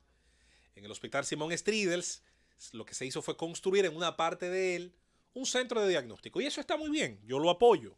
Creo que funciona bien. Me parece que da un buen servicio. Ahora, el resto de la infraestructura quedó abandonada, quedó simplemente ahí para que viera los días pasar. He propuesto más de una vez, y no soy el único que lo ha hecho, de hecho no es una propuesta que nace, ni surge de nuestra creatividad, ni amanecimos, ni tuvimos una epifanía, mucha gente lo ha reclamado. El antiguo Hospital Simón Stridel debió convertirse, pudo haberse convertido, y los recursos han pasado 1000 veces por manos de administradores, debió convertirse en el Hospital Traumatológico de la región sur. Bien lo echa en falta, la necesidad está presente. Solamente revisen los números, los informes que se hacen día a día en el Hospital Taiwán y la enorme cantidad de accidentados, especialmente por motocicleta, pero también por otras razones, que llegan de las distintas carreteras de la región sur. Y esto no va a parar porque el modelo que estamos tristemente construyendo como nación nos lleva a sembrar una cosa y a no esperar cosechar otra. Es imposible. Se necesita un hospital traumatológico en nuestra región sur. Las condiciones están dadas. No digo que tenga que ser necesariamente en Azua. Mencioné el caso del Hospital Simón Stridel porque está ahí abandonado a la espera de ser útil. Y eso se construyó con fondos salidos del erario, de la riqueza de los dominicanos. Y está ahí y puede ser aprovechado. Si hay otro lugar idóneo, San Juan de la Maguana, Barahona, qué sé yo, pues bienvenido sea. Lo importante es que se haga. La única región que no posee hoy por hoy un hospital para recibir las emergencias producto de traumas y esencialmente de accidentes automovilísticos, y dentro de los accidentes automovilísticos especialmente de los accidentes de motocicletas y sus derivados. Francis. Introducimos entonces de inmediato a Jonathan Liriano, bien común, muchachito más activo que este, que tiene tanta sangre y energía. Jonathan, bienvenido al Gobierno de la Tarde. Gracias por el espacio, por la oportunidad. Sí, estamos dando carpeta hace ya un par de años. Tú sabes que tiene el afecto de todos nosotros. Sí, muchas gracias. Eres un joven activo. Sí. Definitivamente. Tratamos de colaborar, nos escapamos ahí a algunos espacios para poder compartir nuestros puntos de vista y la defensa de los derechos colectivos. Estamos acá en la tarde de hoy para invitar a la población, a la ciudadanía, que utilice su celular y haga una foto cuando pueda, para hacer fotografías y subirla a las redes sociales de las vallas ilegales que están en todo el país. La nueva ley de partidos es muy clara en cuanto al periodo de la pre-campaña. Entonces la Junta ha optado por asumir una actitud fraudulenta que favorece a los multimillonarios que pueden hacer pre-campaña sin ningún tipo de regulación y violando la ley. Ahora mismo el mismísimo secretario general del PLD presidente del Senado y promotoria y quien aprobó esta ley, está violando en todo el país con sus vallas carísimas multimillonarias la ley de partidos. Pero también así hay otros, como los candidatos del 4%, Amarante Baret y Andrés Navarro y otros altos dirigentes de diferentes partidos. Entonces, son vallas que violan la ley y la Junta le ha dado 7 meses de chance sin aplicar la ley. Meses. Eso como en un juego de pelota, que tú le des, el árbitro cierre los ojos. Hasta la campaña preelectoral oficialmente se lo están dando. Totalmente. No lo están suspendiendo. Totalmente. Y hay gente que aplaude a la Junta porque tomó la decisión hace una semana. Pero ya la Junta es como un árbitro que hasta los 5 strikes. Hasta los 5 strikes. Y le dio 7 meses de ventaja a los multimillonarios que no están violando la ley, el derecho de otros candidatos, de otros aspirantes. Están violando el derecho de todo ciudadano que quisiera participar en política y no tiene los recursos para esos gastos multimillonarios. No, me voy más lejos. Están violando el derecho incluso de quienes pudieran anunciar sus marcas de otros rubros, pero como el político paga ahí mismo y paga más. Y además de eso, la nueva ley fija topes para la precampaña de gasto, pero el precandidato. Entonces, como se está haciendo una precampaña fuera del tiempo, que es en julio, también la Junta se ha hecho la chiva loca y no está fiscalizando lo que está gastando Reinaldo, lo que está gastando a Andrés Navarro, lo que están gastando Amarante Baret en esta campaña. Entonces, eso es un dinero violatorio de la ley que la Junta está permitiendo. Esto es una actitud fraudulenta. Y pero además, la Junta lo había advertido ya anteriormente, sí, hace un par de meses. Y no castigarlo. Y no había pasado nada. Nosotros en la radio podemos advertir y opinar, y en Twitter y en Facebook. La Junta es un órgano regulador, es el árbitro de la. Entonces no le luce ni advertir ni dar opinión, sino aplicar la ley. Lo mismo está pasando. La Junta ha tomado esta iniciativa con lo de las vallas y también se vuelve a hacer la chiva loca con otro detalle. La nueva ley también prohíbe que en la pre-campaña se utilice la promoción por radio y televisión. Y fíjense cómo la Junta tiene un caramelito. Vamos a un plazo de 15 días para lo de la valla. 15 días más, porque ya habían dado 15 días. Exactamente. Pero no dice nada del tema de la televisión y de la radio. Entonces, es otra gabela que le está dando en la radio y la televisión la Junta, y habrá que, bien común, iremos la próxima semana a hacer una solicitud y esperar que ellos se reúnan un mes después y le den otro mes de ventaja a los multimillonarios y mañosos que ni siquiera justifican cómo están haciendo este gasto multimillonario. Por lo que llamamos a la población a que haga la foto, la suba a las redes sociales, para que los directivos de la Junta, que parece que no viven en este país, tengan constancia de dónde están esas vallas y dónde debe aplicarse la ley. Que la campaña se alargue sin control y que no tenga fiscalización, como ha dicho Jonathan, solamente beneficia ¿a quién? Al que tiene recursos generalmente provenientes de cualquier lado, porque el que tiene mucho es precisamente el que quisiera que esa economía electoral que aquí se ha creado no tenga control. Mira, la campaña cara aquí es para narcotraficantes, dueños de banca de apuestas, dueños. Por eso en un pueblo, un municipio, por lo regular, quienes participan son los grandes comerciantes, el narco del barrio que financia uno de los partidos, los dueños de banca de apuestas y los multimillonarios que salen del gobierno. El ciudadano común que quiere participar la tiene muy difícil, porque la campaña es larguísima y muy cara. Entonces el árbitro que debe regular el juego se hace el chivo loco, la Junta, y favorece con su falta de acción a esos multimillonarios. Y entonces promueve la participación del narcotráfico. Y ahí se sepulta totalmente la posibilidad de que se discutan ideas, propuestas. Jonathan, tú eres coordinador del movimiento Bien Común. ¿Tú nos puedes decir brevemente cómo está estructurado ese movimiento? O sea, ¿cómo opera Bien Común? ¿Porque tiene participación en el ámbito nacional o solamente están en el área urbana? Estamos participando. Bien Común es una iniciativa especialmente de jóvenes que nos hemos desarrollado en el movimiento social. Gente que ha estado en la calle defendiendo la educación, el 4%, ese 4% que el PLD lo está usando para crear candidaturas.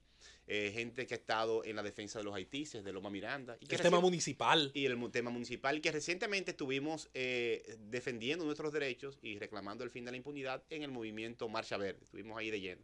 Hemos decidido dar un paso al frente y nos estamos concentrados en construir propuestas locales y nacionales.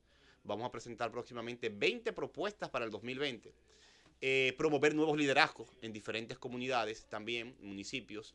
Y nos reunimos en asamblea. Y además estamos promoviendo una gran alianza para alcanzar el objetivo fundamental de todo demócrata de República Dominicana, que es sacar al PLD del poder. Todos los demócratas de República Dominicana que están convencidos y conscientes de los graves daños que está haciendo el PLD a la democracia, estamos acercándonos a la búsqueda de algún tipo de acercamiento para terminar con este régimen del PLD. Y entonces esos son nuestros objetivos y nos organizamos en asambleas municipales. En todo caso, el municipio es nuestra unidad mínima de trabajo. Tendría que promover la integración del movimiento como tal o de sus seguidores hacia una fuerza política importante que pueda competir en las elecciones que vienen en procura del objetivo fundamental al cual hace referencia, de sacar al PLD del poder. No una sola, porque mira, si tú te pones la ley de partidos, por ejemplo, la nueva ley electoral, se diseñaron por los partidos mayoritarios para cerrarle el paso a cosas nuevas y a movimientos nuevos y para mantener la estructura dominando. Pero ahora mismo, lo que dicen todos los estudios es que la mayoría de la población, especialmente los jóvenes, cerca del 80% de los jóvenes, no se identifican con ningún partido. Los partidos ya no responden, no motivan al votante y mucho menos al votante nuevo. Entonces, sí, si tú quieres, en la misma posición, si tú quieres conseguir movilizar un voto nuevo, no puede ser ni siquiera con la camiseta del partido. Hay que tener diferentes iniciativas que confluyan. Te hago referencia ahí brevemente, porque entonces, ¿cómo sacar al partido de gobierno del poder si no es a través de un partido de fuerza que sea opción electoral? Claro, en alianza con partidos, pero también con movimientos sociales, con gente organizada, con estudiantes de las universidades, estas universidades privadas, jóvenes que no están participando, ver cómo participan. Además, no solo se milita, se denuncia también. Porque pero cuando hablamos de sacar del poder es ir a las urnas. Obvio. O sea, sí, es con voto. Tiene que ir motivado. Es con voto, hay que buscar mucho voto para sacar a los mañosos. Primero, saludar la iniciativa. Sí, señor. Ya la unidad no se va a construir la que puede ganar con reparto que hacían entre los participantes y en el fondo no tenían propuesta de compromiso, sino del reparto. Y yo creo que la mayor unidad es la que nos pongamos de acuerdo, las fuerzas que participen, en cómo enfrentar, por ejemplo, la falta de seguridad del país, cómo enfrentar la falta de justicia que no existe, el problema de la educación, el problema de la salud y el modelo económico que consume el doble de lo que produce. Hay que construir un proyecto de nación. Entonces, alterno al PLD. Eso hay que lograr el fundamento de la unidad que alcance la victoria. Tiene que estar cimentado en compromisos, no en reparto, que ha sido la práctica degradante de la política dominicana. Por eso yo saludo la iniciativa de ustedes y creo que ese es un buen camino. Desde Bien Común queremos poner nuestro granito de arena y en vez de mandar a otros a hacer, estamos haciendo. Eso es una gran cosa. Jonathan, ya tú sabes que las puertas de la Z están abiertas para ti. Sigan haciendo ese trabajo de presión social porque me gustó eso último, el que tiene boca no manda a soplar. Eso está muy bien. Claro, es que con el ejemplo y con el trabajo que la gente tiene que empoderarse y Bien Común está dando un ejemplo de eso. Muchas gracias por el espacio. Gracias a ustedes también. Nosotros con esto nos despedimos. Regresamos mañana nuevamente todo el equipo del Gobierno de la Tarde a las 3 y hasta las 7 de la noche. Por hoy, esto es todo. Que tengan todos muy buenas noches. El Gobierno de la Tarde.